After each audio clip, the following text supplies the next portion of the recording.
فيما يخص حملة امنع نقاب، تعليق حضرتك كحقوقية للمرأة؟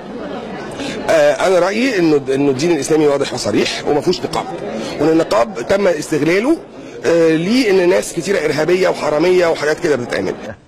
صباح الفل، ده احنا الليله ليلتنا. وانه لو واحده قلقانه جدا انها صريخه الجمال وان الرجاله عندنا لا تغض البصر تقعد في بيتها. حرمه سعراني. لكن ان احنا عندنا مشكله امن قومي دلوقتي، وعندنا مليون مره بنقبض على ارهابيين لابسين نقاب، فاحنا بالنسبه لنا احنا نتبع الشريعه الاسلاميه ولا يوجد نقاب بشريعه اسلاميه. بعض بيعتبرها تقييد للحريه الشخصيه. طيب هل تفتكري لو انا مشيت بالمايوه هترضي؟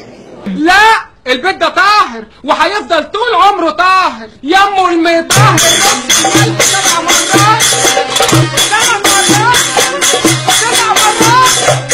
يلا. طيب بتخيلي حريه الشخصيه ليه؟ يبقى زي ما انت شايفه ان الست تقدر تمشي بالنقاب، مالكيش دعوه لو واحده مشيت بالمايوه. المايوه بالنسبه لي زي النقاب بالظبط عشان تبقي عارفه. حاجه ما حددهاش حد، حددها بني ادم. اللي ربنا حدده احنا نسمع كلامه، لكن اللي حدده بني ادم لا نقدر نغير فيه. فزي احنا في مصر ممنوع البنت تمشي عريانه، ممنوع تمشي بالنقاب.